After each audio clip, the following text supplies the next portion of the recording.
ಇಲ್ಲ. ಹಾಗಾಗಿ ಆಹಾರ ಹೆಸರಿದಂತೆ ಪ್ರತಿಜ್ಞಾವಿಧಿ ದೀಪೋತ್ಸವಕ್ಕೆ ನಮ್ಮ ಸಂಘದ ಸದಸ್ಯರಾದ ಶ್ರೀ ಸೋಮಲಿಂಗ್ ದಿಂಡೋರಿಯನ್ನು ಆಹ್ವಾನಿಸ್ತಾ ಇದ್ದೇನೆ. ನಮಸ್ಕಾರ ಎಲ್ಲರಿಗೂ.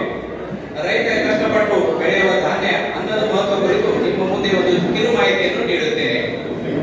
1 ಕಿಲೋ ಅಕ್ಕಿ ಬೆಳೆಯಲು 2800 ರಿಂದ 3800 ಲೀಟರ್ ನೀರು ಬೇಕಾಗುತ್ತದೆ. ಅನ್ನ ಬೀಜ ಬಿತ್ತಿ ಸಸಿ ನೆಟ್ಟು ನೀರು ಗೊಬ್ಬರ ನೀಡಿ ಬೆಳೆದು ಕೊಯ್ಲು ಮಾಡಿ ಧಾನ್ಯವನ್ನು ಸಸ್ಯದಿಂದ ಬೇರ್ಪಡಿಸಿ ಮೇಲಿನ ಬದಿಗೆ ತೆಗೆದು ಸಗಟು ವ್ಯಾಪಾರಸ್ಥರ ಕೈ ಸೇರಿ ಅಲ್ಲಿಂದ ಚಿಲ್ಲರೆ ವ್ಯಾಪಾರಸ್ಥರ ಮೂಲಕ ನಮ್ಮ ಅಡಿಗೆ ಮನೆ ಸೇರಲು ಸುಮಾರು 6 ತಿಂಗಳ ಕಾಲ ಬೇಕಾಗುತ್ತದೆ. ನಾವು ಆಹಾರ ಹೆಸರಿದರೆ ಅನ್ನದಾತರಿಗೆ ರೈತರಿಗೆ ಅಪಚಾರ ಮಾಡಿದಂತಲ್ಲವೇ? ಅದಕ್ಕಿಂತಲೂ ಮಿಗಿಲಾಗಿ ಜಗತ್ತಿನಾದ್ಯಂತ ಕೋಟಿಗಟ್ಟಲೆ ಜನರು ಉಣ್ಣದೆ ಆಹಾರವಿಲ್ಲದೆ ಸಾಯುತ್ತಿದ್ದಾರೆ. ಆದ್ದರಿಂದ ನಾವೆಲ್ಲರೂ ತಟ್ಟೆಗೆ ಎಷ್ಟು ಬೇಕು ಅಷ್ಟನ್ನೇ ಹಾಕಿಸಿಕೊಂಡು ಒಂದು ಅಗಳನ್ನೂ ಎಸೆಯದಂತೆ ನೋಡಿಕೊಳ್ಳಬೇಕಾದದ್ದು ನಮ್ಮ ಎಲ್ಲರ ಆದ್ಯ ಕರ್ತವ್ಯ ಆಗಿರುತ್ತದೆ. ಅನ್ನಂ ಪರಬ್ರಹ್ಮ ಅನ್ನುವ ಹಾಗೆ ಇಂದಿನಿಂದಲೇ ನಾವೆಲ್ಲರೂ ಎದ್ದು ನಿಂತು ಅನ್ನವನ್ನು ಇನ್ನೆಂದೂ ಕೆಡಿಸುವುದಿಲ್ಲ ಎಂದು ಪ್ರತಿಜ್ಞೆ ಮಾಡೋಣ.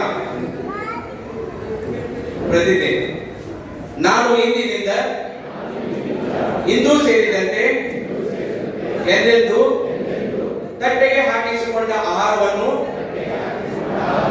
ಎಸೆಯುವುದಿಲ್ಲ. ನಾನು ಮಾತ್ರವಲ್ಲ, ನನ್ನ ಸ್ನೇಹಿತರನ್ನು ಸಂಬಂಧಿಕರನ್ನು ಈ ದಿಕ್ಕಿನಲ್ಲಿ ಮನವೊಲಿಸುತ್ತೇನೆ. ಈ ರೀತಿಯಲ್ಲಿ ಜಗತ್ತಿನಲ್ಲಿರುವ ಎಲ್ಲ ಬಂಧುಗಳು ನೆಮ್ಮದಿಯಿಂದ ಬಾಳುವಲ್ಲಿ ಅಳಿದ ಸೇವೆ ನೀಡಲಿದ್ದೇನೆ. ಇದನ್ನು ಬಾಳಿನಲ್ಲಿ ಅಳವಡಿಸುವ ಉಪಕ್ರಮವಾಗಿ ಹಿಂದೆ ತಟ್ಟೆಗೆ ಬೇಕೆನ್ನುವಷ್ಟನ್ನೇ ಹಾಕಿಸಿಕೊಳ್ಳುತ್ತೇನೆ ಎಂದು ಮನಸ್ಸಾರೆ ಪ್ರತಿಜ್ಞೆ ಮಾಡುತ್ತೇನೆ. ಧನ್ಯವಾದಗಳು.